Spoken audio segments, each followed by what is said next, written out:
jelema nu sok ngadahar lauk awakna seterek awakna naon kitu ngaranna teger tapi otakna ieu adalah otakna mengpeleh lauk mah kos kitu beda jeung daging mun daging karena otak eta hebat nu mantak Imam Ghazali mah nyunahkeun saminggu sakali keluarga bere daging ayo siap berat eta ngan inget ka Syekh Nawawi urang teh boga hiji-hijina ulama di Indonesia Syekh Nawawi At-Tanar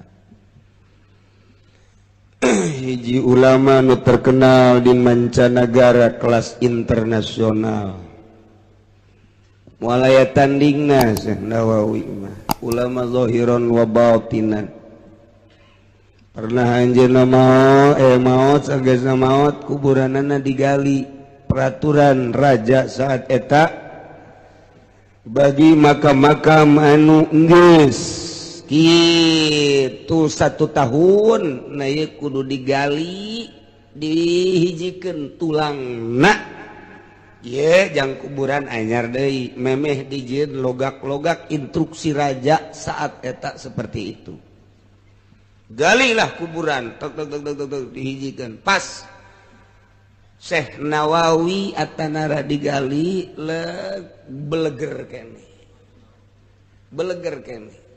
Imam Romli kagali beleger kene Ibnu Hajar beleger kene teh pandidinya teh urang lamun dekat Syekh Nawawi teh belah dia Ibnu Hajar belah dia Imam Romli kuburanana teh jalaneun teh belok ka dieu Syekh Nawawi teh balaleger kabeh laporan ka raja ada beberapa mayit yang masih utuh bahkan lebih seger dibanding dengan masih hidup raja langsung ningali kadinya begitu ningali cak raja pendem deui bae beusi bahaya dipendem deui maka dicirian saat eta Ibnu Hajar Al-Haytami aya dan kuari beus sareueuh deui baheula Romli kemudian belah dituna Syekh Nawawi jeung loba-loba deui nu sejen-sejen adu balaleger dikubur deui di dieu. Ieu keur carita di antarana Syekh Nawawi Tanara. Belah dieuna terus dizarahan ku urang Indonesia, mah zarah terus hobi tiba heula urang Indonesia mah zarah teh. Nu zarah bener, nu zarah teu bener sarua bae. Sebab nu zarah bener mah tuh jadi itibar oh aing gerek maot. Kirim doa oge bisa jarah bener gini nu jarah itu bener minta info nu keluar hoi eta kos gitu tebalener nah ya Syekh Nawawi kebelah dieuna pas erek dibangun tol otomatis pas kaluhureun kuburan Syekh Nawawi diderot di mimiti dia kajauh kena aman masalah berbagai kuburan nu lain mah aman bae pas datang ke makam Syekh Nawawi bletro potong beko dokot deui nu anyar pas pelebari bletrok deui potong didatang ke 11 beko potong kabeh lain lalaga nu terakhir nu kabeh memuriang dan nu kabeh memuriang ieu operatorna supirna maruriang kabeh parah nu terakhir mah malah datang ka maot nu terakhir sekali nu memaksakeun nu ka 11 bletrok nyanana dibawa ke rumah sakit maot kisah nyata ieu mah Syekh Nawawi oh cak Raja Pahad teman di zaman Raja Pahad makam siapa yang menceritakan Syekh Nawawi diceritakan gitu oh ceritakan sejarah nanti bala-bala gitu udah pengkolkeun ku ari mah tu jalanna mengkol ka dieu ieu makam ieu jalan tol tak ka dieu teh set ada kurang mun jarah di dieu pas tembok sekali-sekali ke Mekah tuh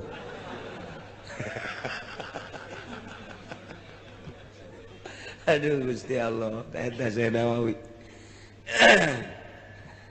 karanganana 112 anu eta geus tercetak nu masih encan tercetak masih puluhan kitab kene encan tercetak kitab Syekh Nawawi Geus tercetak 112 kitab, nu encan tercetak masih puluhan, arsip geus dibikeun can dicetak kaburu maot. Syekh Nawawi jelema leutik sederhana. Syekh Nawawi mah masyaallah tawadu, henteu nyaritakeun asa aing, teu bebeja aing kiai. Nu sok bebeja kiai mah hiji ti LDII, kadua ti PKS. Mah terus terang weh, sebab dihareupeun kula ge bebeja nyana. Kula kajati, begitu kajati pan ditu LDII ngobrol teh jeung kiaina. Saya ini kiainya di sini saya kira. Tangkorak sia bare. Bebeja kiai purukutut jae geus bebeja kitu mah.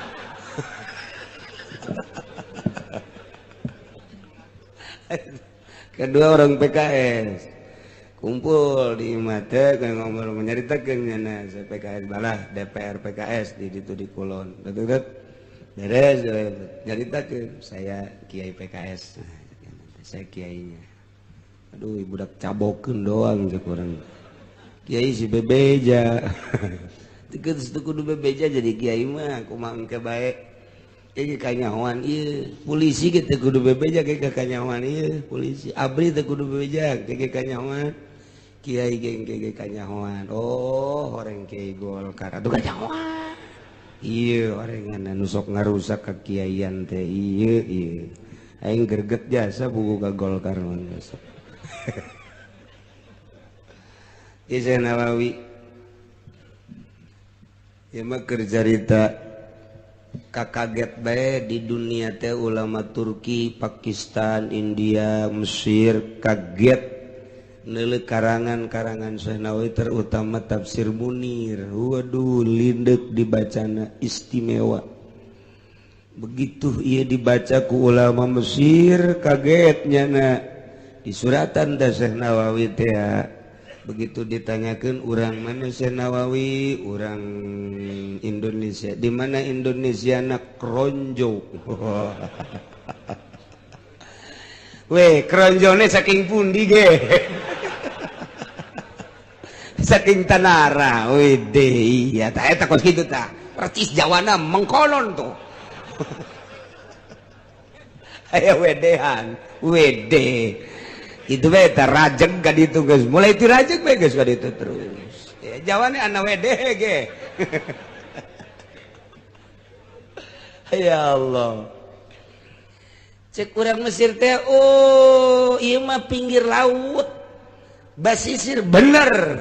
Ah heran urang pinggir laut bisa ngarang seperti ieu. Lantaran jelema nu sok ngadahar lauk mah otakna belet. Jelema nu sok ngadahar lauk awakna seterek, awakna naon kitu ngaranna teger, tapi otakna ieu adalah otakna mengpelehe. Lauk mah kos kitu beda jeung daging. Mun daging karena otak eta hebat nu mantak Imam Ghazali mah nyunahkeun saminggu sakali keluarga bere daging. Ayo sia berat eta. Imam Ghazali teh Hujjatul Islam lantaran mawaan hebat karena otak daging teh. Cerdas karena otak. Nah, ieu mah lauk teu kaarti. Mantak di suratan ku ulama Mesir. Di suratan nasetik Assalamualaikum warahmatullahi wabarakatuh. Minal Misra, amis di jero. Ilan Nawawi at-Tanari. Kaif? Sakitu doangnya nama. Kaif? Wassalam. Mesir. Baca ku Syekh Nawawi. Assalamualaikum. Oh, waalaikumsalam warahmatullahi wabarakatuh. Kot beres. Wassalam Nawawi. Dibaca kunyana. Ainu aing mah 3 hurufna kaef, hakap, iya pak. Nya nama 2 kop jeung todot eleh aing cek nya teh. Kop. Jadi saya etik saya dari mama. Nyurat urang mah pan suratnya 2 lembar. Paranjang bari maksud nama lah sautet doang. Santri nyuratan ka bapana patut paling edek menta beas. Ieu mah panjang jasa surat. Waduh yang terhormat ayahanda di rumah. Dengan ini saya mendoakan kepada mudah-mudahan Bapak dan Ibu ada dalam cerita sedikit saya di pondok ini. Waduh, sama dengan diderita. Bangunan derita. Waduh, malam kehujanan, keanginan, siang. Atuh teh mah meureun di luar bae budaknya.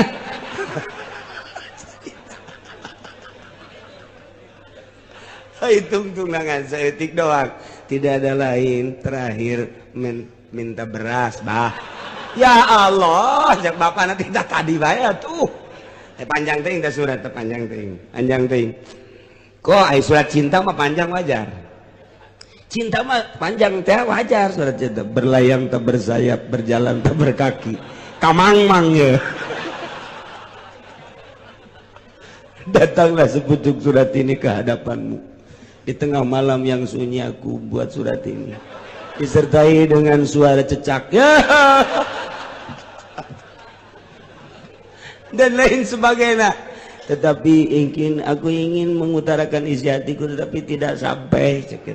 Nanti saja besok bersambung. Teu bisa. Nek nyebutin aku cinta padamu teu bisa. Mesti ditolak. Eta baheula mah, baheula kosnya kuari mah SMS. Aku cinta padamu. Beres, Inggris. Beda baheula jeung kuari. Nah, ieu keur carita surat panjang teuing eusi nama eueuhna naonan teu bagus teh ceuk ahli bilagang. Eta mah sarua jeung ngariung ti jam 7 datang ke jam 12 berkat teh menang cauh hansip doang. Aduh capek gawe teh gawe. Eta teu bagus data, teu bagus ieu mah keur carita nu hayang berkat. Keur carita ieu mah keur carita nu hayang berkat.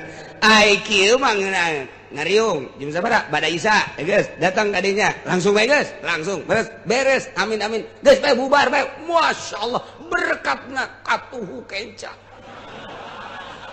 Datang ka potong. Eta hebat eta nu geus kitu singkat padat geus pokokna. Aduh, kuari mangariung kudu tausiah, capek aing mah tausiah. Mending mun lobaan. Ngariung 7 na aya 15 dan mah tausiah. Nek nausiahan saha ieu? Teu bararagus zaman gua teh kos garar itu mah lulu. Nah, eta Syekh Nawawi teh kos kitu. Jadi berarti dipakai kaheran, kaaneh ku ulama-ulama internasional dipertanyakan kok pinter amat dianggap ngadahar lauk. Pengertian kaya patea kunaon bisa pinter padahal cicing di sisi laut, sedangkan di sisi laut makan loba lauk pasti bae ngadahar lauk, sedangkan nu ngadahar lauk biasana otakna koyod. Kok ieu mah jadi pinter tak kaya patea kitu eusina. Dijawab ku Syekh Nawawi, kotu aing sanajan cicing di sisi laut, loba memang lauk mah, tapi aing mah tilok gadahar lauk. Wassalam Nawawi.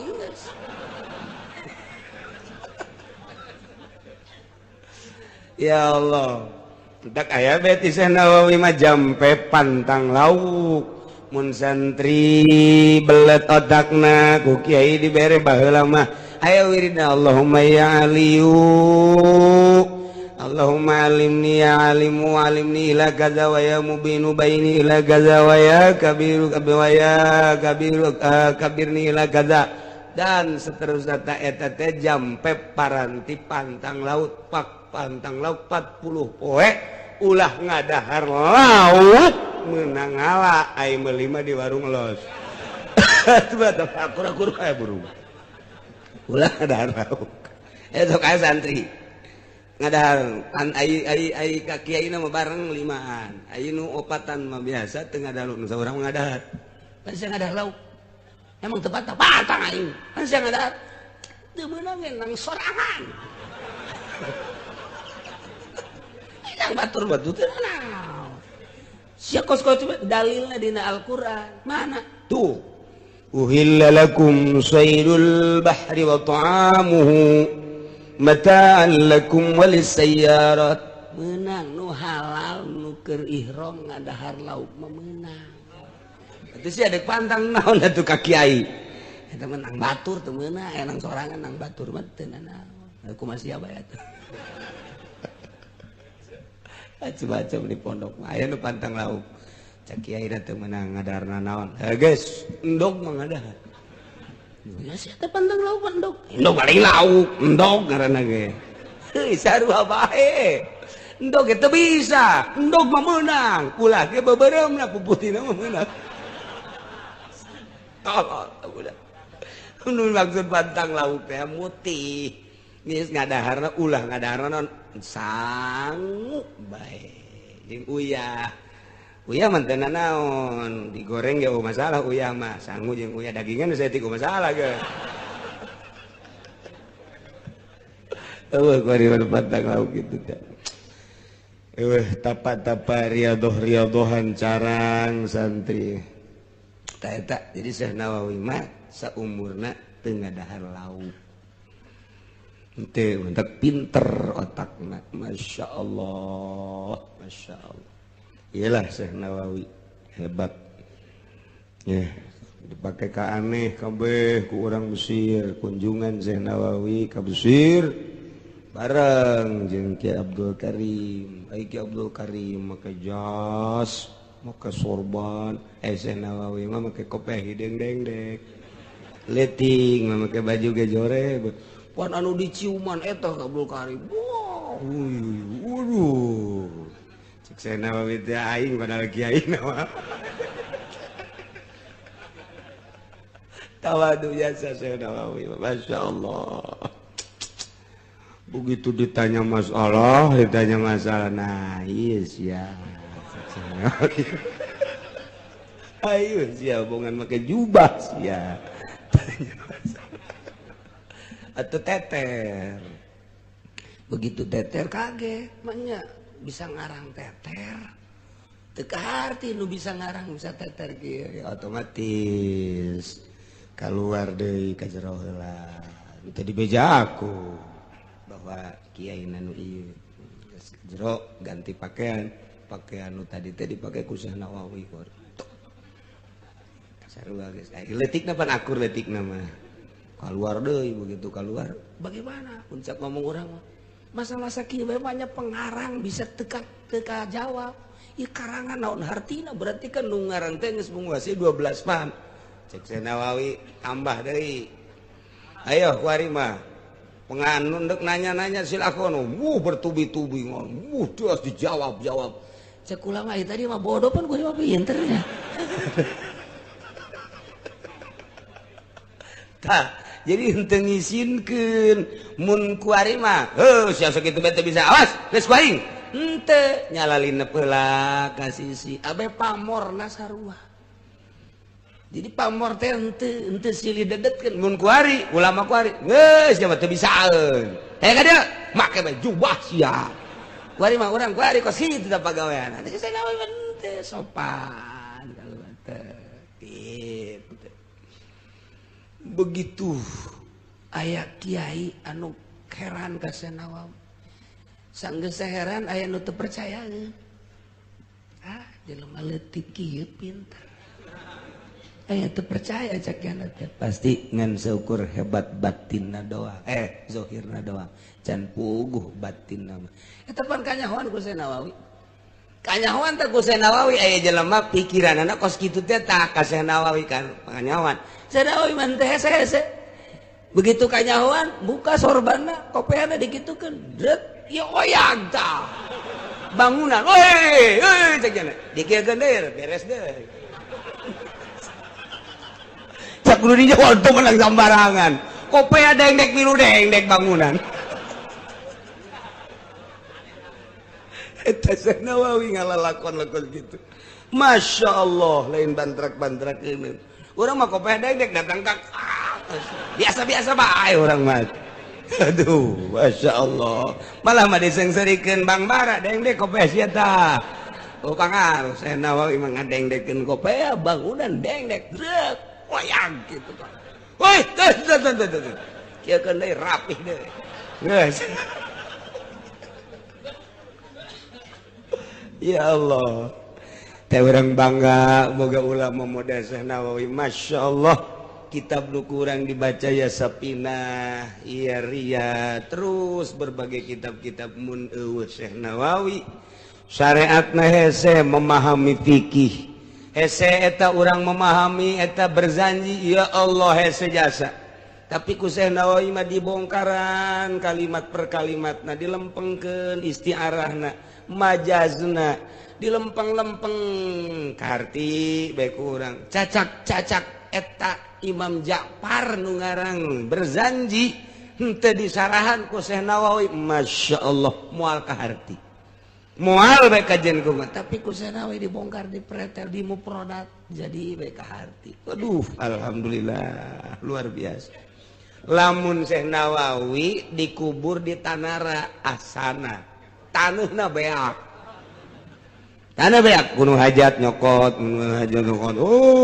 pokona mah dicarokot di karari kau mau kuno masang buntut mah minta impo tak diamankeun ku Gusti Allah di Mekah bae bahaya lantaran lain letik-letik ulama Syekh Nawawi, masya Allah.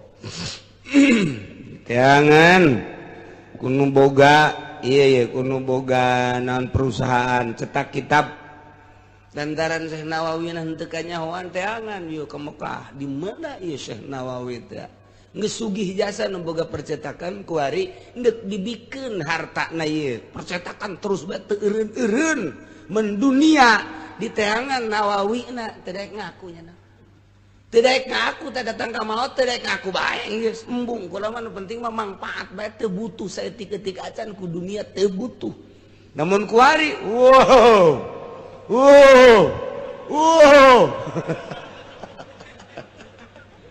Kudu nyetak ge hayang eta, hayang kebeli Mio, kebeli Avanza, hayang kebeli Innova, justru cetak-cetakan teh kos kitu malah dihandapna laya juzu tobu bigori izni. Oh, bigori izni anu nakilihi teu meunang.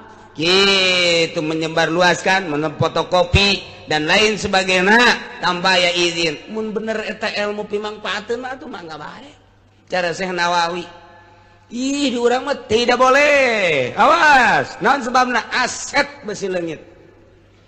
Aset besi leungit geus teu mangpaat ilmuna nu mantak nyieun mah nyieun nukil mah nukil teu mangpaat. Naon sebabna? Lantaran orientasina aset lain kamangpaatan.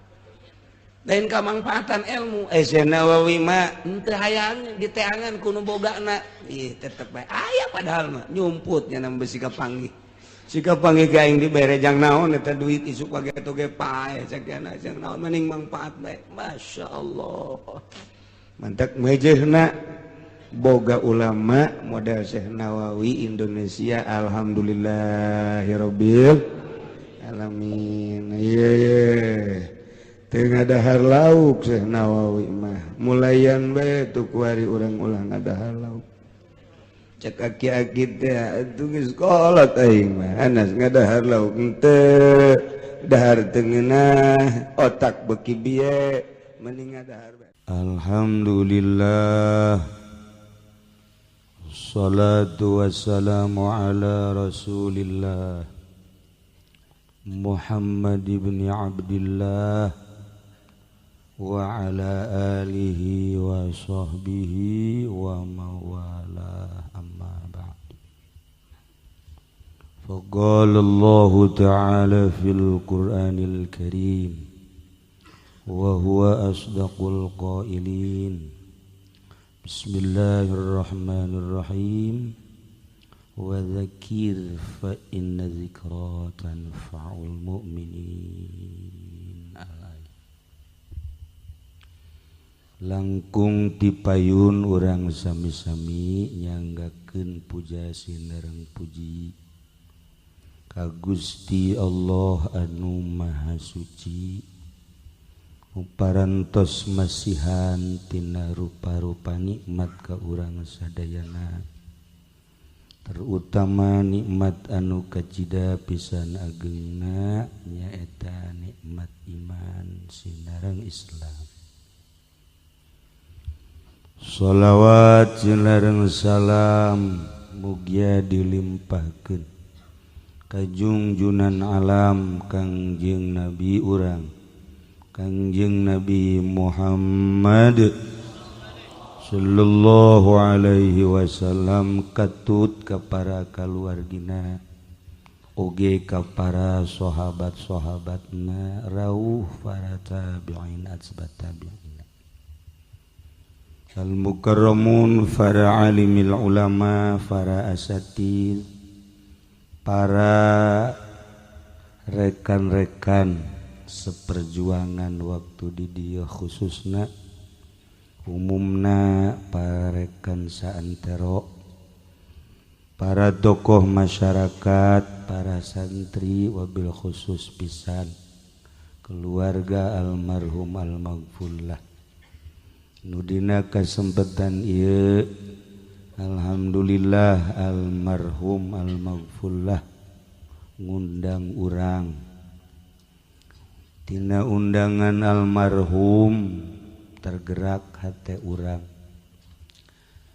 ku bersihna meureun almarhum almaghfurlah jelema harayang ngadaruakeun kirim zikir cacak-cacak nu paehna Haji Pendi meureun dititahan ge jelema rembung lantaran di jero hatena karunggoni malulu sakadar nyaritakeun perbedaan loba tapi guru ge di Tasik, Garut, Bandung, Sukabumi, Serang, Pandeglang tapi kadang-kadang geus diberenya hoge loba awaik loba gangguan anak ye hiji ciri urang boro-boro keur hirup geus maot ge rindu karinduan ieulah anu hese dijabarkeun hese dicaritakeun lantaran di mana bae urang aya selalu kabayang almarhum almaghfurlah tanda meureun sakumaha tadi kebersihan hatena para jamaah kaum muslimin wal muslimat rahimakumullah nyaritakeun sebuah pondok pesantren berarti nyaritakeun sebuah pendidikan anu dikelola ku para kiai kerena meureun ulama anu ngarajina ngaranna santri intina berjuang neruskeun lalakon Kangjeng Nabi Muhammad sallallahu alaihi wasallam dengan julukan al ulama'u warasatul anbiya lamun ulama warasatul anbiya berarti kiai-kiai nu aya di dieu teh ieu teh ahli waris Kangjeng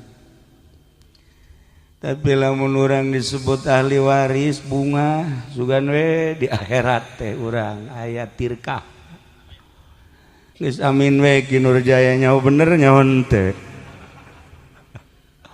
maksudna beneran jadi ahli warisna apa henteu sebab Kangjeng Nabi mah ngembangkeun syariat anu tumpuanana wahyu Al-Qur'anul Karim anu harita kazoliman bangsa munkarat kafir musyrikin anu ku Kangjeng Nabi dibabad habis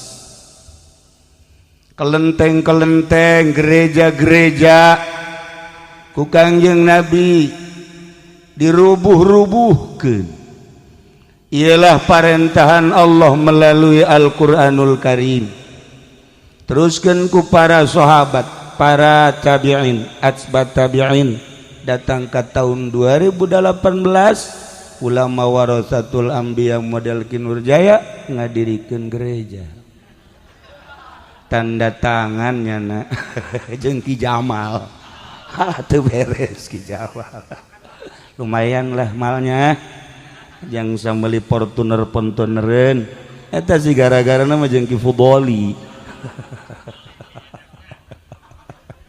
hancur jai atuh mana warasatul anbiya Lamun Kangjeng Nabi ngalempeng-lempeng di zaman harita ulah aya nu belok-belok sehingga naon bae musyrikin yen gerakan teu akur jeung Al-Qur'an babad habis. Teu akur jeung Al-Qur'an rindes taruhanana nyawa perang berjuang Kangjeng Nabi melalui perang salila hirup Kangjeng Nabi teh lain leha-leha. Di Mekah geus puguh Kangjeng Nabi teh dihina dicaci maki, nu ngaran diciduhan mah geus teu aneh, bahkan rek dibunuh Kangjeng teh. Allah ngainstruksikeun hijrah ka Madinah, sugan teh di Madinah teh rek nyantai, horenganan perang. Barang Ki Jamal balik dicaringin Ki Fudoli, Ki Nurjaya, ya Karim ganti mobilnya sering biasa. Jadi berjuang. Kos gitu ya. Oh masalah sih Ji, biasa bae sih. Aduh. Oh masalah tuh. Tuh kan, atuh barisnya nama karitu sarua. Para jamaah kaum muslimin wal muslimat rahimakumullah. Kebenaran orang hirup di Indonesia anu karuhun-karuhun orang baheula teh diseret, karuhun orang teh dibunuh, carita murtil, carita hijrah, carita disiksa ku Belanda masih terngiang-ngiang diceuli urang teh. Alhamdulillah urang ayeuna merdeka berkat karuhun-karuhun urang, nikmat urang mengisi kemerdekaan di negeri tercinta Indonesia. Malah alhamdulillah segala kaistana eta ge salah satu kemajuan, salah satu keistimewaan bahwa ulama diterima di tengah-tengah negara Indonesia. Jaki Nurjaya ge meureun hayangeun diondang ka istana ngan tadi teh atuh naon deuleueuna urang istana kanyana. Sapira mencitan sapi nya naon kitu ge loba anu henteu bener babelianana. Para jamaah kaum muslimin wal muslimat rahimakumullah, di zaman Belanda sebelum merdeka pesantren tetap jaya, pesantren tetap eksis. Kiai-kiai na diseret, kiai na dibunuh, kiai na dicaci dimaki, tetapi makin dicaci dimaki dibunuh pesantren makin eksis sebab dititah teh berjuang ngalawan setan-setan, ngalawan kemungkaratan di zaman Belanda memeh merdeka. Masya Allah pesantren tetap eksis. Setelah merdeka leuwih eksis deui, bermunculan pondok pesantren di berbagai provinsi datang ke ayeuna alhamdulillahirabbil alamin. Mun ditanya nu diperjuangkeun ku para kiai naon ayeuna, mun ditanya anu leuleumpangan ka pendopo naon nu diperjuangkeun, nu leuleumpangan ka provinsi naon nu diperjuangkeun, nu leuleumpangan ka istana nu diperjuangkeun teh naon. Nah iyalah orang masih kena himeng ketika orang ditanya nu diperjuangkeun ku ulama teh naon sih sabenerna. Ja merdeka geus, bupati ja aya, gubernur ja jelas, presiden ja silih ganti. Nah iyalah mun Ki Nurjaya dipanggil ka istana nu diperjuangkeun teh naon. Jawab atuh Ji. Atuh jawab naon nu diperjuangkeun tuh. Masya Allah Karim, sagadang engkeuy-engkeuyan mun ditanya nu diperjuangkeun teh naon. Guru kula ayah Banjar, guru kula alhamdulillah putra-putra ayah ketika masantren ka dieu almarhum almagfulah bau cunanya sabaraha tahun cenah di Banjar. Ulah nanya tahun bah lah pokokna mah tamat mah tamat pengen aya nu teu kacoret mah. Cak abah kunaon teh di ditu ngaji ka dieu di dieu ge nang di ditu cek atuh lain deui bah hayang neuleuh beungeut abah bae ih sia mah lalagaan kula jeung almarhum. Nah ayah Banjar teh istimewa kemudian kabelah dia ka Mama Bakri sangat istimewa komo ka gentur ka keresek Mama keresek mun urang kuari ngaju jamul jawame di Mama Syujai hadiahna ka Mama keresek urang ngaji ukudul juman syamsiah hadiahna ka Mama keresek Mama Nahrawi teh lain lalagaan ojol ngaji jeung Mama Syatibi boga ukudul juman Mama keresek boga syamsiah tidinya ieu urang ojol lah ngaji duaan nu ieu ngawurukan syamsiah nu ieu ngaji ukudul juman duanana jadi kiai ngebeledug di Jawa Barat ai Ki Nurjaya jeung Ki Jamal jangan mah ojol Fortuner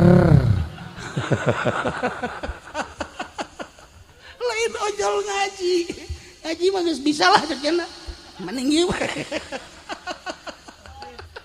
beda ya Karim urang nyaritakeun guru-guru urang di dieu di Sekong Masya Allah lamun ngobrol teu kaharti kula osok nelaah mun ngobrol teh ya Karim teu kaharti tapi lamun ngaji Masya Allah capetang mah luar biasa be galak gelep tapi lamun ngobrol teu kaharti tapi kuari makin Jamal malah mun ngobrol capetang mun ngaji teu kaharti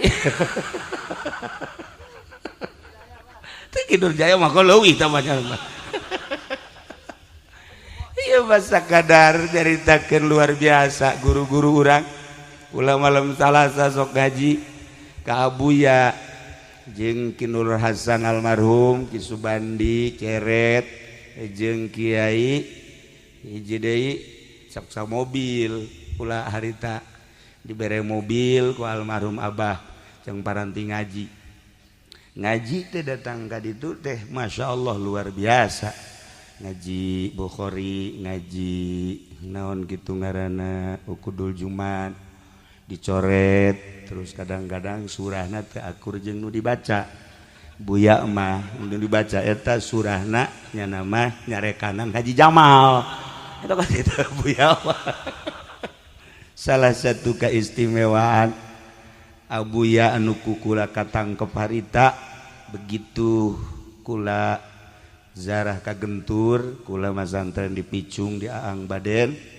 aya Abuya kaler disebutna nya nama ngaharamkeun make cincin lantaran narik-narik kadaria pernah kula ngadatangan ngobrol ja akrab ai sakadar narik-narik kanaria mah meureun urusanana batin urusan haram urusan zahir pangjelas nyarekan ka kula teu terus atunya nama kolot kula budak teu terus akhirnya nanya ke Abuya make cincin teh haram apa halal sih nu sabenerna malam Salasa harita Abuya make cincin di dia opat haju nyurahna kikieuan bae mun aya Haji Jamal dipentas jana teh cincin gitulah ahli-ahli batin ngahukuman terhadap murid-muridna aya urang rangkas ngaji meureun harita rada kaseleran ku orang Bogor rada ngaharamkeun speaker atuh sababaraha minggu surahna speaker beta Abuya can kahartieun beureun teh ku kiai teh datang ka marah ih jama sababaraha kali ge teu kaharti bae ceuk tah eta lah ahli batin mah seperti kos kitu mun harita Ki Nurjaya milu ngaji jeung kula asana dicarekanan bae unggal minggu nyana ku Abuya sebab ieu mah wajahna lain wajah kiai cek ieu mah wajah kebo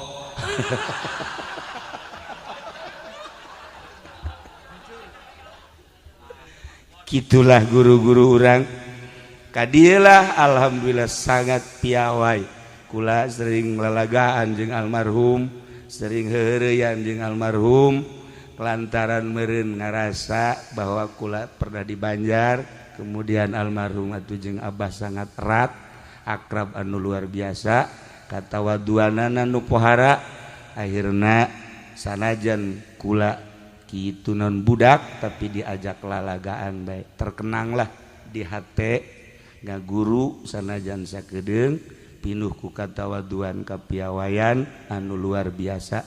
Nah iyalah hasil daripada kapiawayan katawaduan almarhum almaghfurlah jelema santri-santri terutama selalu rindu ka anjeunna jang kaca mata urang. Para jamaah kaum muslimin wal muslimat rahimakumullah, ketika orang nyaritakeun perjuangan para ulama, hese orang berjuang di Indonesia yang mantep lantaran berbeda prinsip negara sekuler hartina pisah antara agama jeung kahirupan, negara-negara agama-agama, sementara urang anu neruskeun sepak terjang guru urang kabelah dituna Kangjeng Nabi urang Kangjeng Nabi Muhammad sallallahu alaihi wasallam. Kita berjuang ngembangkeun syariat melalui Al-Qur'anul Karim nu ngahiji agama jeung negara. Atuh datang ka iiraha ge moal kapanggih negara mah sekuler berpisah negara jeung agama lempang masing-masing. Geus perekonomian ge atuh disebutna kapitalis liberal lantaran metode meunang nyieun manusia kumaha ngeunahna manusia, perekonomian kumaha ngeunahna manusia anu dihitung dengan sakadar untung rugi hungkul. Kabelah dieuna negara sekuler terpisah agama jeung negara, sementara urang anu diaji ku urang timimiti sapina datang ka takrib Riyad Fatul Muin Fatul Hadam lain sebagainya, ieu adalah syariat mutlak menang ti Al-Qur'anul Karim ngahiji agama jeung negara. Datang ka iraha deuk akur aja moal kajen ku kumaha geus bantak sakumaha tadi guru-guru urang lain teu paham ngan sanggeusna paham horenganan moal ungkulan daripada urang haju hihiberan teu paruguh mendingan cara ricing we khusus ubudiah we ka Gusti Allah. Kitulah sepak terjang guru-guru urang baik di wetan maupun di kulon, sebab berbenturan ketika aya sesuatu anu ku urang rek diperjuangkeun pasti urang melalui negara. Perjuangan agama melalui negara saha anu endek ngabela urang, DPR mana anu endek ngabela, bupati mana anu endek ngabela, gubernur mana anu endek ngabela, sebab prinsipna anu berbeda. Lain berarti haju urang anti ka pamarentah, lain berarti haju urang cul dog tinggal igel, tetapi urang ukur urang mah urang sakikieuna nya namanya sakikituna. Di satu beren mun di dunia na beda, di akhiratna ge beda. Pastilah beda. Atuh pasti. Nya mangke jeung Haji Pendi ka Kenca, urang mah kakatuh. Kitulah para jamaah kaum muslimin wal muslimat rahimakumullah, diperjuangkeun kumaha bae ge lain rek memperjuangkeun agama, lain rek memperjuangkeun syariat lantaran putus perjuangan agama jeung syariat.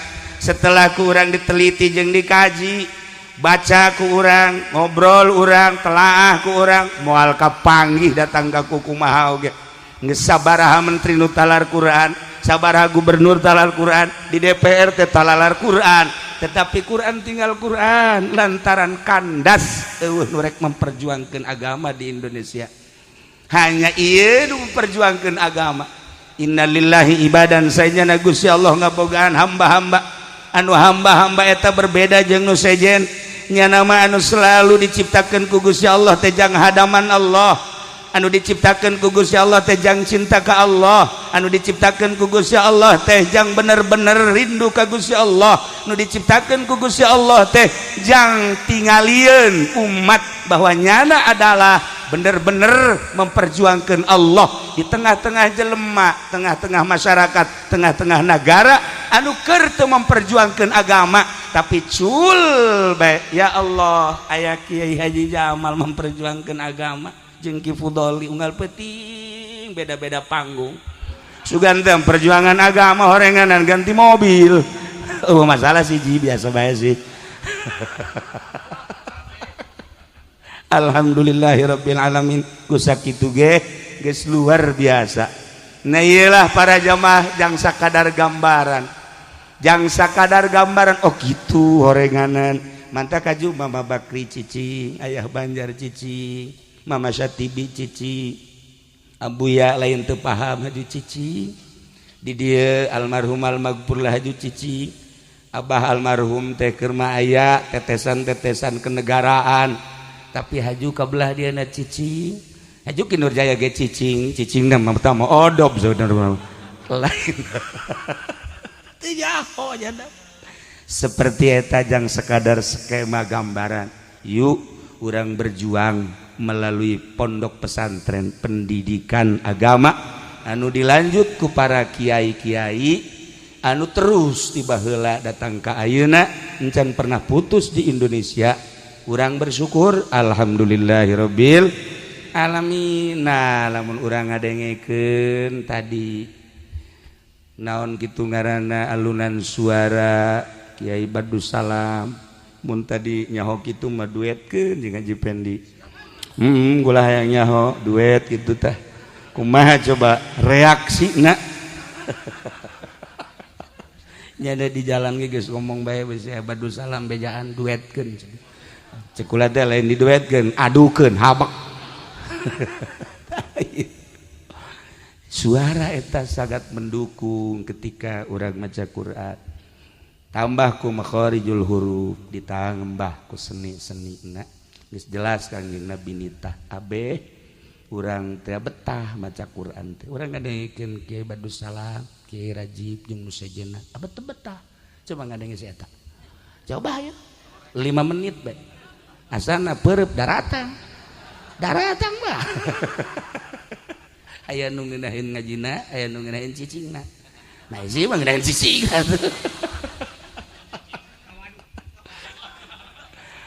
para jamaah kaum muslimin wal muslimat rahimakumullah ternyata lamun urang nyuksur galur mapai tapak baheula aya hiji nabi ngaranna Kangjeng Nabi Daud alaihi salam. Kangjeng Nabi Daud teh diciptakeun ku Gusti Allah masyaallah belasan tahun keneh geus berjuang ngalawan Raja Namrud perang nabi eueuh nu teu perang kobe perang kitulah perjuangan agama. Urang kuari can pernah perang urang mah di mana diajak perang ge jauh daek nyaho teu jeung di mana daekna ge atuh pencana ge kan teu bisa atuh ki janapi pan geus kolot aya ki jundan nyaho bisa nyaho teu nah ieu baheula mah santri-santri teh kapan tenar garagahna lantaran sanggeusna bisa gaji teh terus wiridan hizib kuari mah memeh bisa ngaji geus wiridan hizib jadi begitu balik lain magahan ngaji nah hikmat itu ki Nurjaya pan magang ngaji henteu hikmat henteu tamat setengah tapi nu jelas bah ketika berangkat perang mah atuh ke aya bae muncul boh di Indonesia mah boro-boro perang merangan agama merangan jahe gitu terus bae santri ge geus puluntang palantingnya nyawa taruhannya beuh pohara. Para jamaah kaum muslimin wal muslimat rahimakumullah Kangjeng Nabi Daud teh diciptakeun ku Gusti Allah masyaallah nu paling istimewa suarana suara Kangjeng Nabi Daud malain lalagaan kafal maul jari anjiryani ketika Kangjeng Nabi Daud macakeun Zabur wa idza talautu zabura kafal maul jari anjiryani mun Kangjeng Nabi Daud macakeun kitab Zabur cai nu keur lempang ret eureun masyaallah wa taskuduhu buburya angin keur ngagelebuk eureun masyaallah eta ku suara Kangjeng Nabi Daud poharana lain lalagaan wa tuzillu at-tairu manuk-manuk halali berngiuhan Kangjeng Nabi Daud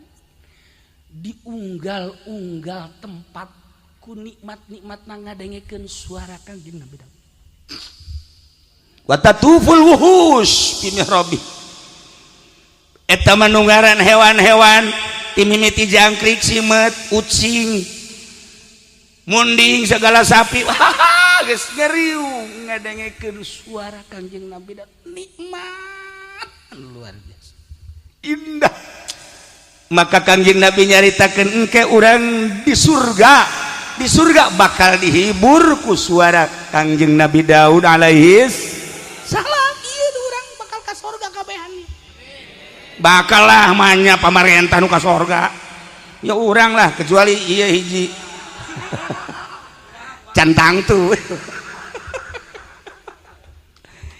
Jadi urang teh dihibur cek Kangjeng Nabi ku suara Kangjeng Nabi Daud lantaran indahna pohara. Masya Allah nikmat. Pokoknya malam dikadengekeun suara Kangjeng Nabi Daud lapar jadi seubeuh, leuleus jadi gagah. Mun urang ngadenge ku suara Haji Pendi seubeuh lapar. Dibalik urang kuat leuleus. Aya kitu tanya perwatekan jelema eta. Dibalik jasa itu mah Jamal.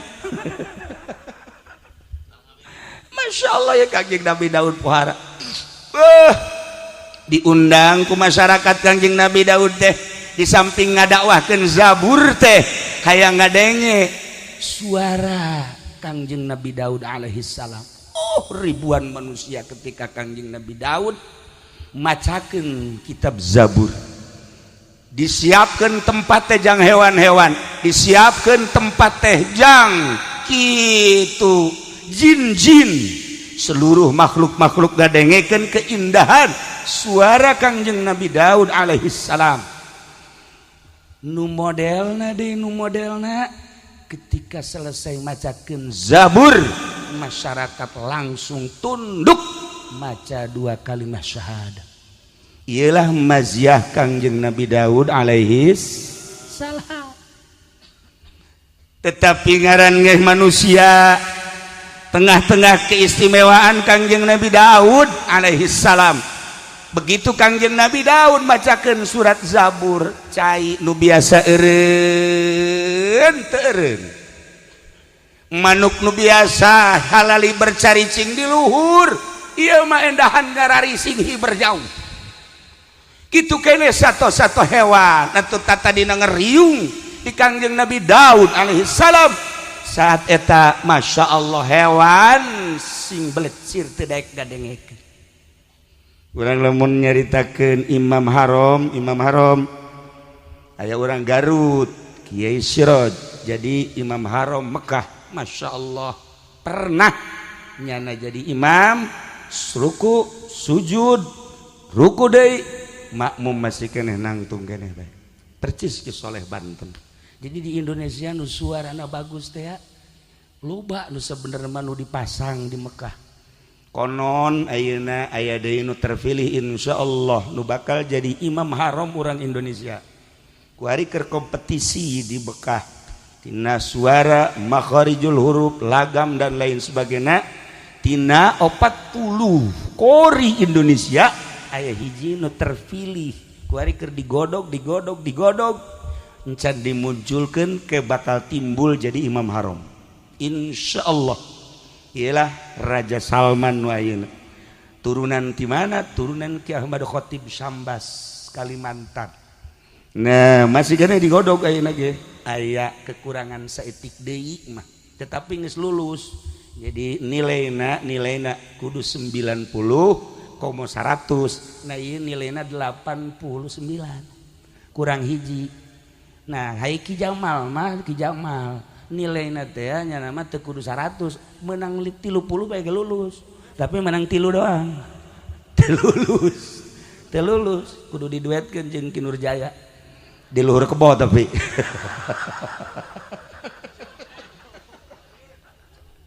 ya Allah ya Rabb aya beta keistimewaan urang Indonesia insyaallah.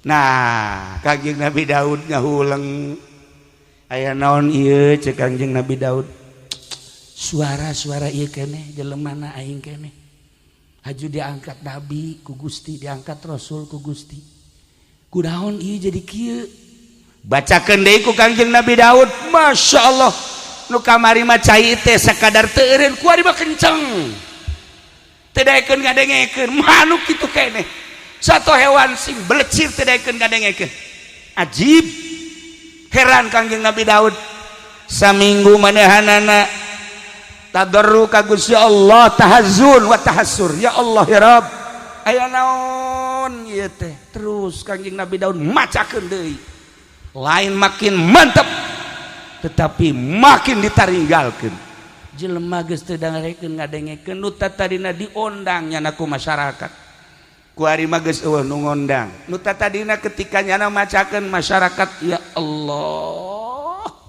ngeunaheunana ku ari mah Daud jeung maca Zabur mah baca bae kula balik heula percis kok saja pede mamaca nyana pernah terjadi mamaca nu boga imah lagi indit itu kan parah aja sapanta Pak biasana makan mustame doang nu indit ieu nu boga imah lagi indit geus teu ngurusan tah mah geus teu ngurusan parah nah aya naon nu terjadi akhirna badahanana ceurik ka Gusti Allah ceurik terus ka Gusti Allah Kangjeng Nabi Daud alaihi salam suara ieu keneh jelemana ieu keneh zaburna ieu keneh dibaca seperti kitu tetapi kok berbeda atarhamu ya Rab apakah Gusti henteu nyaah teu welas pangeran cek Kangjeng Nabi kasrota bukai loba ceurik abdi nyeung ceurikan kunaon jeung kunaon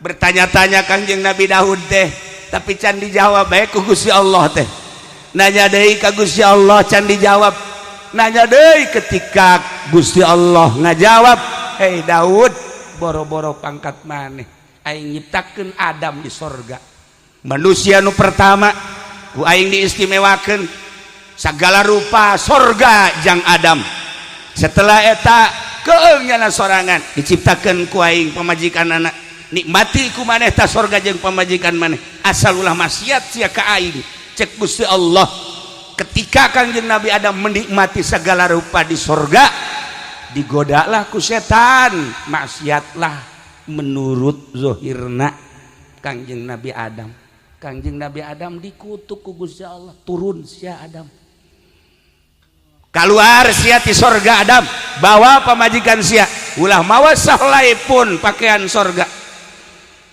lain milik maneh mahkota-mahkota sorga tenden di sorga maneh turun ke hadap sataranjang sebab maneh geus teu nurut ka aing cak Gusti Allah turunlah Kangjeng Nabi Adam tah Daud Adam nu sakitu istimewana turun atuh komo sia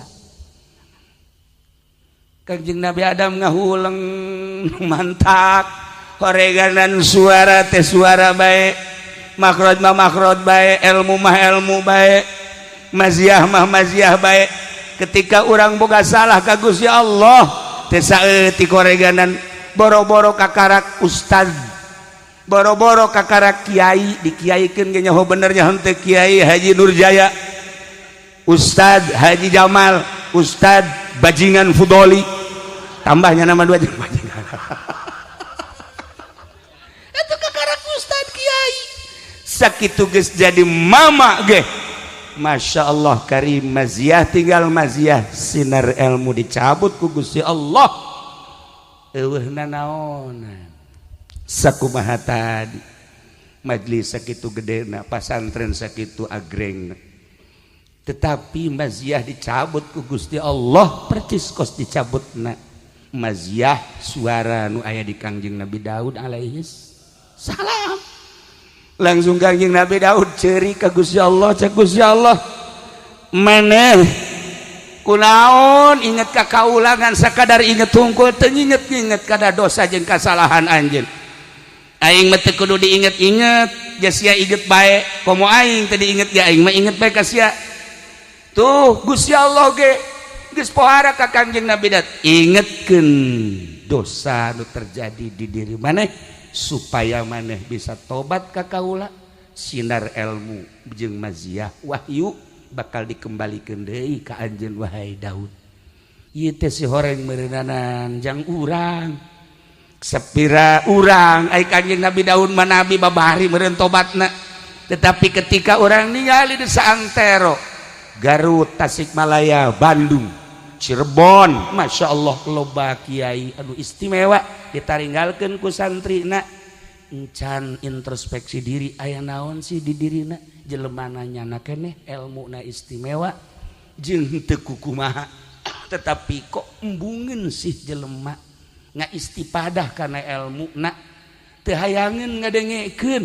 Nah iyalah meureun di jerona aya sesuatu anu Allah bendueun tinggal orang introspeksi. Lamun mamaca datang ka ditinggalkeun ku pribumina berarti kan eta kudu introspeksi nu sebenarnya aya naon sih di dirina. Jam maca nama eta kata keneh nu dibacana atuh kutub Robani wal Arifus Somadani tapi pan masya Allah meureun hanan tuan seh ngamuk meureun tuan seh ngamuk.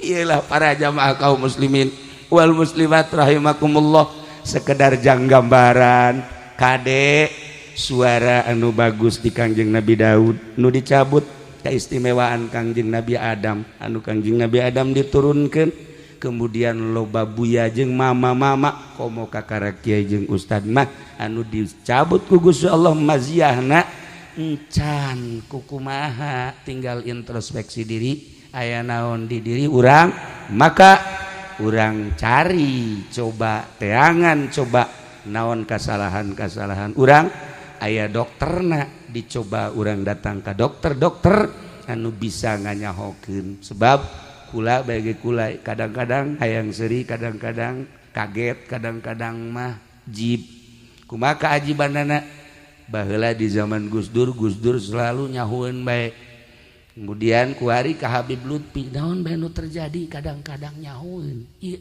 aneh ka Habib Lutfi ziarah ka Maroko ketika datang ka Maroko salat di lapangan tiris anu luar biasa begitu salat aya jelema janggotan make calana baju sakieu make calana sih milu salat tapi sarakaat nyana miluna aju geussan nyana senyum bae ka hareup kunaon Habib Lutfi nyahueun saha anu bebeja tah ka ditu bahwa aya nu milu salat sarakaat siapa itu aneh tah Habib Lutfi ketika kula ngimpi aya sesuatu impian meunang 2 poe manehanana nyaritakeun kiucing ngimpi anu kok bisa nyahu Masya Allah karim ketika di Madinah kamari terjadi kula di raudhah kemudian di raudhah aya anu ngawal askar tiluan kemudian sholat titah sadaekna ku askar beres ka hotel Habib Lutfi kula datang acan ka hotel nyana geus telepon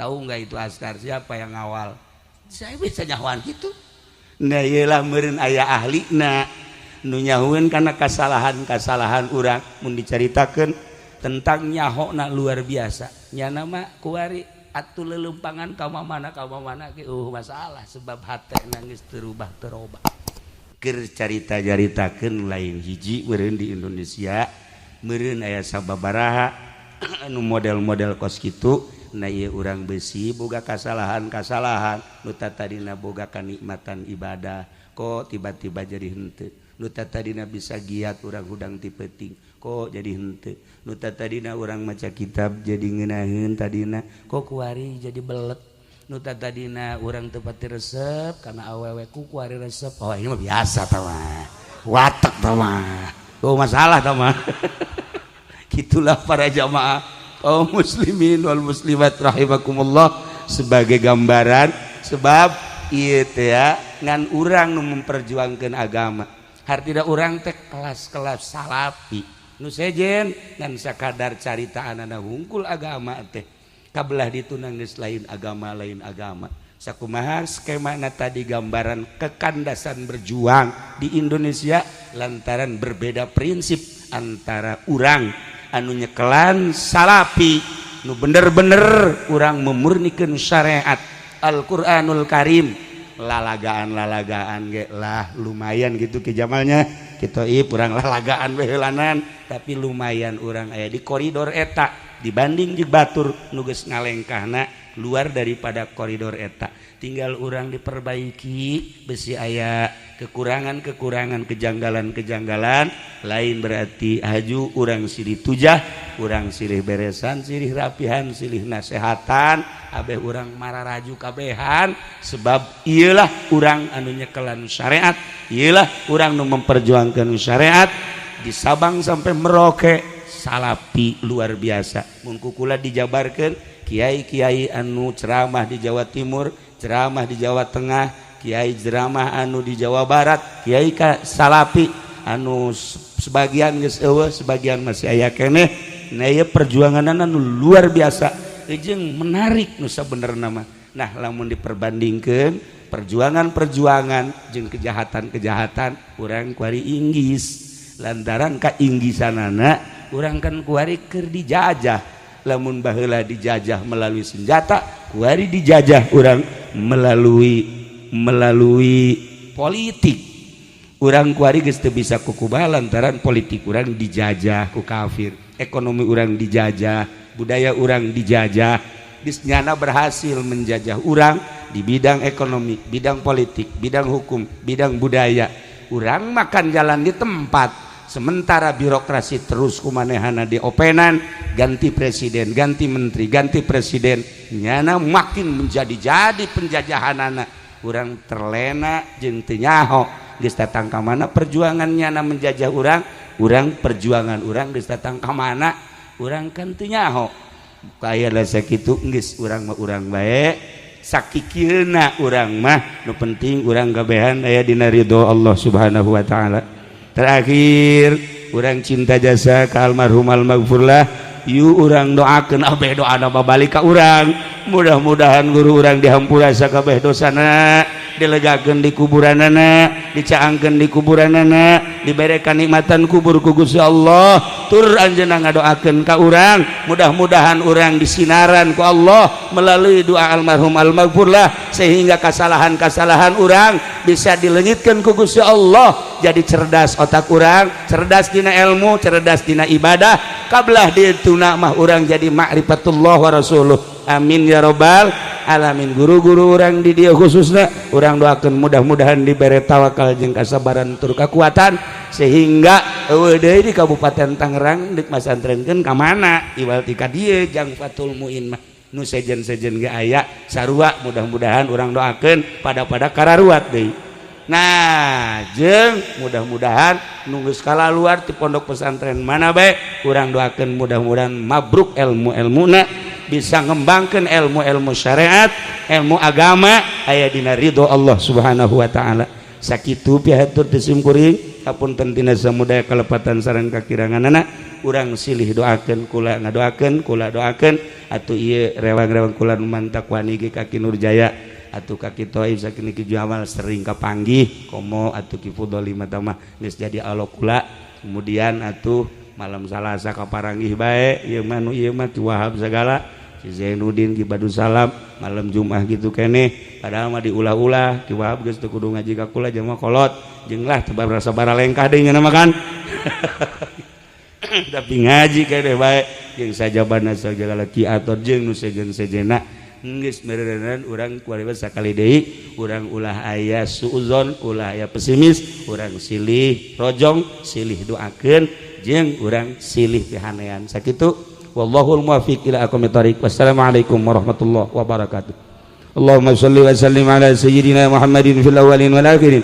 Barik wa sallim wa radiyallahu ta'ala an sadatina ashabi sayyidina Rasulillah ajma'in. Ya Allah ya rabbal alamin. Allahumma arinal haqqa haqqan warzuqna tiba'ah wa arinal batila batila warzuqna jinabah wa la taj'alhu mutashabihan alaina fanattabi'al hawa. Allahumma ihdina siratal mustaqim. Allahumma ihdina siratal mustaqim. Allahumma ihdina siratal mustaqim. صراط الذين أنعمت عليهم من النبيين والصديقين والشهداء والصالحين وحسن أولئك رفيقا ذلك الفضل من الله وكفى بالله عليما. اللهم ارحم أمة سيدنا محمد. اللهم اجبر أمة سيدنا محمد. اللهم أصلح أمة سيدنا محمد. اللهم فرج عن أمة سيدنا محمد صلى الله عليه وسلم. اللهم انفعنا بما علمتنا وعلمنا ما ينفعنا وزدنا علما ويقينا وزدنا علما ويقينا وزدنا علما ويقينا والحمد لله على كل حال ونعوذ بالله من كل حال أهل النار. ربنا تقبل منا إنك أنت السميع العليم وتب علينا إنك أنت التواب الرحيم وصل وسلم على جميع الأنبياء والمرسلين والحمد لله رب العالمين.